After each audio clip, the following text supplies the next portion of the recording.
What happens when a man who hates technology is forced to rely on an AI living inside his own body to get revenge, only to slowly lose control of himself? Let's find out. In a future where almost everything is run by AI and self-driving cars, Gray Trace is an exception. He's a mechanic who works on old gasoline cars, the kind most people see as useless now. Gray likes fixing things with his hands. His wife, Asha, is the opposite. She works at a big tech company called Cobalt and believes the future belongs to machines and automation. Even though they think differently, they love each other a lot and balance each other out. One night, Gray finishes restoring a car for a special customer and takes Asha along to deliver it. The trip leads them to a secret underground mansion owned by Aaron Keene, a young tech genius. Inside, Aaron proudly shows them his latest invention, a small AI chip called STEM. He explains that STEM is smarter than any human brain and can control machines, systems, and even bodies. Asha is impressed and excited by the possibilities. Gray, however, isn't convinced. He says inventions like this just replace real people and take away jobs. Aaron doesn't argue, but Gray can tell the comment bothers him. After the delivery, Gray and Asha head home in their self-driving car. Everything seems normal at first, but then the car suddenly stops responding. The system ignores their commands, speeds up, and takes a wrong turn. Before they can do anything, the car crashes in a quiet, empty area outside the city. They survive the crash, shaken, but alive.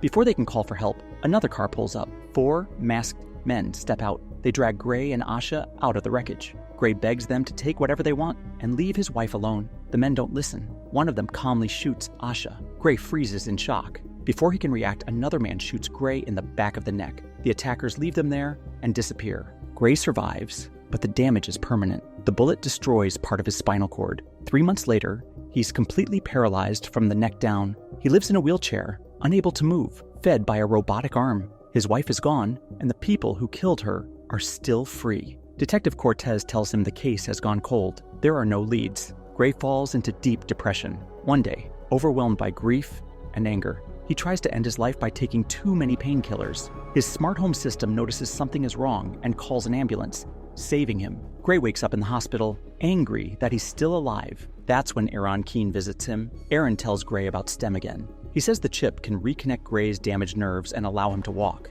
Not only that, but it can make him stronger, faster, and smarter. Gray doesn't trust him and refuses at first. He doesn't want to be an experiment, but the idea stays in his mind. STEM can't bring Asha back, but it can give him control over his life again, and maybe help him find her killers. Eventually, Gray agrees. The surgery is done in secret because the experiment is illegal. STEM is implanted directly into his spine. When Gray wakes up, he slowly realizes something incredible has happened. He can move his fingers, then his arms, then he stands up and walks on his own. Aaron warns him that no one can know. To the world, Gray must pretend to still be paralyzed. Gray signs a legal agreement and returns home in his wheelchair. Once alone, he stands up again, testing his body. He feels stronger than before. Gray starts reviewing the case files from Asha's murder, including blurry drone footage from the night of the attack. While watching, he hears a calm voice in his head. It's STEM. The AI explains that it's connected directly to his brain and can see and hear everything he does. Gray freaks out at first, thinking he's losing his mind, but STEM stays calm and helpful. STEM points out something Gray missed in the footage. The man who shot Asha didn't pull out a gun. The gun was built into his hand. Gray looks again and sees it clearly. STEM also notices a barcode-style tattoo on another attacker's arm. Gray can't see it clearly, so STEM asks permission to control his hand. Gray agrees. His hand moves perfectly on its own, drawing the tattoo in detail. STEM decodes it and finds the attacker's name and address. Gray thinks about calling the police, but STEM reminds him that the implant is illegal and would be discovered. If he wants answers, he has to go alone. Gray goes to the man's house using his wheelchair as cover. He waits until the man, named Cirque, leaves, then sneaks inside. He finds nothing at first and is about to leave when STEM points out a hidden digital display. STEM scans it instantly and highlights repeated messages, mentioning a place called Old Bones, a local bar. Before Gray can leave, Cirque comes back and catches him. Cirque is incredibly strong and attacks Gray, throwing him around and choking him. Gray is helpless. In panic, he begs STEM to help. STEM says it can take full control of his body, but only if Gray agrees completely. Gray says yes. In an instant, Gray's body moves with perfect precision. He isn't in control anymore. He's just watching. Every one of Cirque's attacks is blocked or avoided. When Cirque pulls a knife, Stem uses it against him, killing him quickly. Once it's over, control returns to Gray. He's horrified by what happened and throws up. Stem calmly tells him to clean up and leave. The police later find Cirque's body. The autopsy reveals that he was full of illegal cybernetic implants, including the gun built into his hand. Detective Cortez is shocked, but she also notices greasy shoe prints at the scene, the kind left by someone who works on old cars. Her suspicion turns toward Gray. At the same time, Aaron realizes what Gray is doing.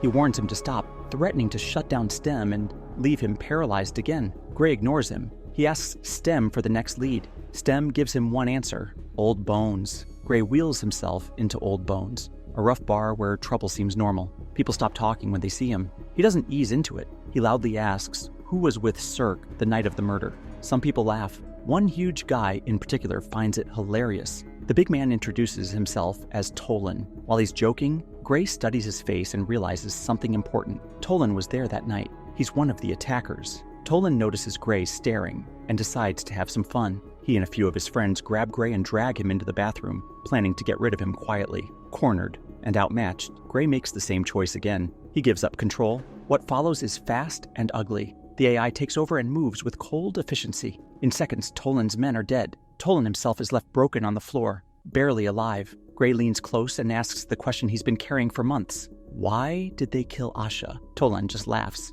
The AI suggests a more effective way to get answers. Gray doesn't want to watch, so he turns away. When he looks back, Tolan is barely recognizable. Whatever the AI did, it was precise and intentional. With his last breath, Tolan admits they were hired. When Gray demands to know who paid them, Tolan whispers one name: Fisk. Gray explodes with anger at the AI for killing him. He wanted answers, not a corpse. The AI calmly points out something else. Sticking out of Tolan's damaged face is a small electronic part. It has a manufacturer label on it, Cobalt, the same company Asha worked for. The realization hits hard. Before Gray can fully process it, the AI gives another warning. Aaron has noticed what's happening and is trying to shut the chip down remotely. If that happens, Gray will be paralyzed forever. The AI suggests a risky backup plan. There's a hacker who might be able to cut Aaron's access. It gives Gray an address and a set of codes to memorize. Gray rushes there, but his body starts failing along the way. First one leg goes numb, then the other. His arms weaken. He barely makes it to the door and knocks